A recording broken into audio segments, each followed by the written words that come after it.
Zagabria, la prima grande rivista militare passata dal Poglavnik.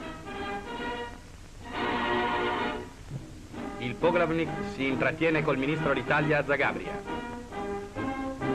Dopo la rassegna delle forze armate, il Poglavnik consegna il bastone di maresciallo al generale Kvaternik, organizzatore e capo supremo dell'esercito croato.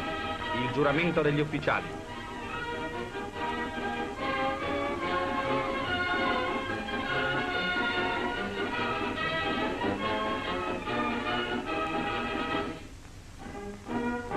La sfilata delle truppe, a cui seguono le organizzazioni ustasce ed operaie.